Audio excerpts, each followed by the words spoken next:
Olá, meus amigos, nossa dica deste momento, dica rápida de Direito Constitucional, Poder Legislativo.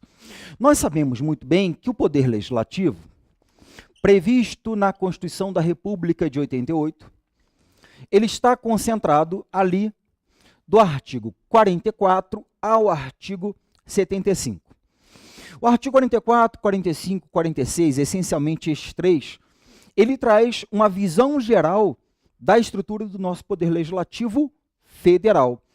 Então, vamos dizer que, efetivamente, o Poder Legislativo Federal, nos termos do artigo 44, caput da Constituição da República de 88, é um Poder Legislativo na estrutura, na modalidade, na espécie bicameral. Diferentemente do que acontece com o Legislativo dos estados, do DF e dos municípios, em que o legislativo é unicameral.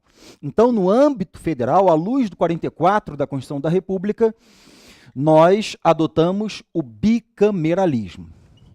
Bicameralismo, poder legislativo bicameral, porque o artigo 44 diz: o poder legislativo, no âmbito federal, é exercido pelo Congresso Nacional, que se compõe da Câmara dos Deputados, que representa o povo, e do Senado Federal, que representa as ordens jurídicas parciais, os estados e o DF. O bicameralismo adotado no Brasil é o bicameralismo federativo, justamente porque representa as outras unidades ou outras unidades da federação, as ordens jurídicas parciais, além de representar o povo. Vamos lembrar ainda que, para a doutrina, aqui destacando o trabalho do professor Kildare Carvalho, ainda há outras formas de bicameralismo. Nós temos o bicameralismo aristocrático ou classista, é aquele em que uma das casas tinha como efetivamente trazer e atender os privilégios, e por isso até composta pela classe nobreza, e o outro bicameralismo, chamado de bicameralismo conservador ou sistemático. É aquele em que o papel de uma das casas era frear a atividade da outra casa. Mas o Brasil adota, repetindo, o bicameralismo federativo. A nossa Constituição da República vai dizer, então, no artigo 44, que o Poder Legislativo é exercido pelo órgão Congresso Nacional, e este órgão Congresso Nacional é composto de dois outros órgãos: a Câmara dos Deputados, consoante seu detalhamento no artigo 45, e também composto, o Congresso Nacional composto pelo Senado da República, pelo Senado Federal, que está ali resumida e rapidamente descrito estruturalmente no artigo 46. A Câmara dos Deputados, nós sabemos que ela é representante, ou tem os representantes do povo. Então, ela representa o povo. Ao passo que o Senado Federal representa os estados e o DF. Olha que detalhe interessante. A Constituição da República vai dizer para nós, no artigo 45, que o deputado federal, que é o nome do parlamentar que integra esta casa, ele representa o povo, olha o que eu vou falar, nos estados, DF e territórios. Em relação ao Senado, não há previsão de senador representando território.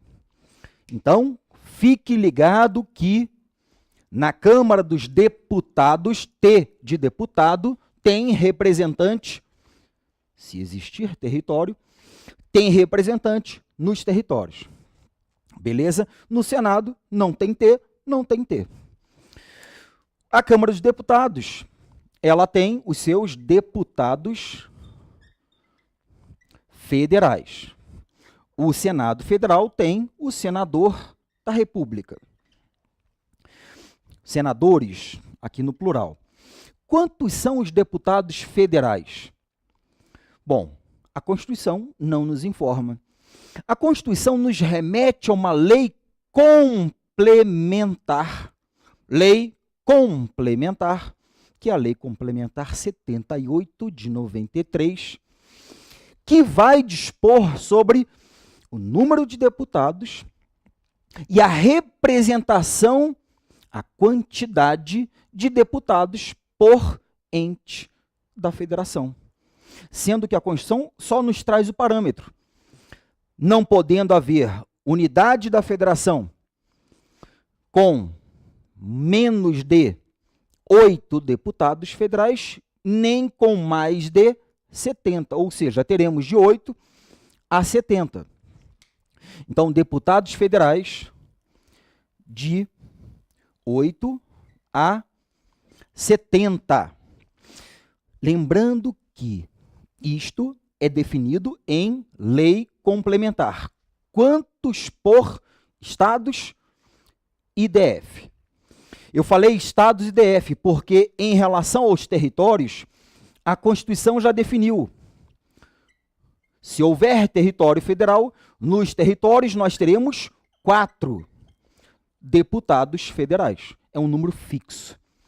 Ao passo que sempre haverá uma revisão periódica da representatividade dos deputados ou da Câmara dos Deputados naquela unidade, representando o povo naquela unidade, e esta representação será periodicamente revista, sendo que atualmente nós temos 513 deputados federais com a distribuição prevista nos termos da lei complementar. Certo? Se for criado um território, não tem variação e nem previsão na lei complementar. A própria Constituição impôs 4 deputados por território.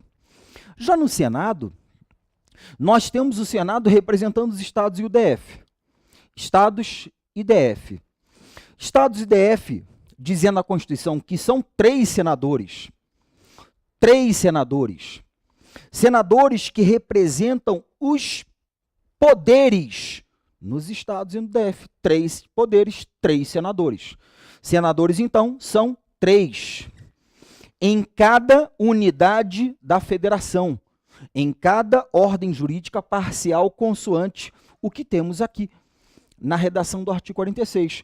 Só que nós temos 27 unidades da federação, 26 estados e o Distrito Federal. Então, teremos no total 81 senadores da República. Perfeito? O mandato dos deputados é um mandato de 4 anos. Reparemos que o artigo 44, parágrafo único da Constituição da República, ele nos conta que a legislatura corresponde a um período de 4 anos. Então, nós podemos dizer que, combinado com a previsão do artigo 45 e com a do 44, parágrafo único, podemos dizer que o mandato de um deputado federal é de uma legislatura. Sim, período de 4 anos, até a ocorrência da nova eleição, uma legislatura. Então, vou botar aqui, correspondente a uma legislatura. Enquanto que o Senado Federal tem o seu senador com mandato de 8 anos. E este mandato de 8 anos corresponde a 2 legislaturas. Corresponde a 2 legislaturas. Se uma legislatura tem 4 anos, o mandato dele é de 8, 2 legislaturas. Então, foi eleito o senador X, ele vai ficar 8 anos exercendo o mandato dele, correspondente a 2 legislaturas. O sistema eleitoral dos deputados federais. Os deputados federais são eleitos pelo sistema eleitoral, denominado sistema proporcional. É um sistema que vai ser trabalhado e tratado na legislação eleitoral. Já o Senado Federal é eleito por um sistema eleitoral denominado sistema ou princípio majoritário. Só que vamos destacar um pequeno detalhe. Senador, quando ele é eleito, ele tem a possibilidade de disputar um segundo turno? Existe disputa de segundo turno para o Senado? Não. Então, a doutrina vai fazer uma pequena diferença. Aqueles sistemas eleitorais majoritários que permitem a realização de um segundo turno, diferentemente dos sistemas majoritários que não permitem realização de segundo turno, porque o negócio se resolve no primeiro turno, necessariamente. Nós temos sistema eleitoral que admite segundo turno, sistema eleitoral majoritário absoluto. Agora, como é o do presidente da República, né? E o sistema eleitoral majoritário que não tem segundo turno é o sistema eleitoral majoritário puro ou simples. Este nome não está na Constituição, mas registre para o seu conhecimento e, eventualmente, encontrar esta nomenclatura em prova. Sistema majoritário, puro ou simples. Beleza? Por fim, um pequeno detalhe a mais que é falado aqui no artigo 46, os senadores, eles têm legislatura, têm mandato de 8 anos, correspondente a 2 legislaturas. Mas a cada nova legislatura, a cada período de 4 anos, a representação lá no Senado, ela é alterada.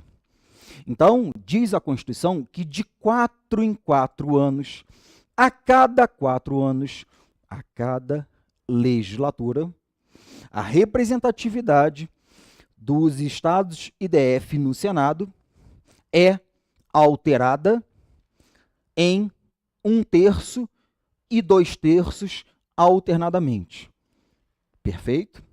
Representatividade dos estados e DF no Senado, ela é alterada alternadamente em 1/3 e 2/3 de 4 em 4 anos. Ou seja, em uma eleição, eu voto em um senador. Em outra eleição, eu voto em 2 senadores. 1/3 dos 3, 1. 2/3 dos 3, 2 senadores. Beleza? E, por fim, vamos lembrar que a Câmara dos Deputados e o Senado Federal ficam ali no Congresso Nacional e elas são representadas por 2 abóbodas, 2 conchas, sendo que aqui está a Câmara dos Deputados, que é aquela maior e com a abóboda voltada para cima. Abóboda voltada para cima para receber o clamor popular, já que ela representa o povo, ela está pronta ali para ouvir as necessidades do povo, pelo menos idealmente. Ao passo que o Senado Federal fica aqui, com a abóboda para baixo, fechado, para que as ordens jurídicas parciais, os estados e o DF, tratem internamente, já que a outra casa representa o povo, vamos tratar aqui dos nossos interesses. Também uma representação fictícia para a imagem do nosso Congresso Nacional. Beleza? Congresso Nacional vai se reunir. O Congresso Nacional, quando se reúne, ele se reúne no somatório dos 81 senadores com os 513 deputados federais, ele vai se reunir aqui, na Câmara dos Deputados, é onde tem o auditório maior. Quando há a reunião conjunta do Congresso Nacional, conforme previsto no artigo 57, parágrafo 3º da Constituição, e também, exemplificativamente, no 57, parágrafo 6º da Constituição. Beleza? Simples, porém objetivo, artigo 44, 45, 46 da Constituição da República, caem sempre em prova, é uma literalidade, é muito simples, mas é importante. Espero que tenha feito sentido para você. Gostou? Dá um like, compartilha, divulga o nosso trabalho e inscreva-se no nosso canal para receber as notificações. Marca ali o sinozinho. Aquele abraço, bons estudos.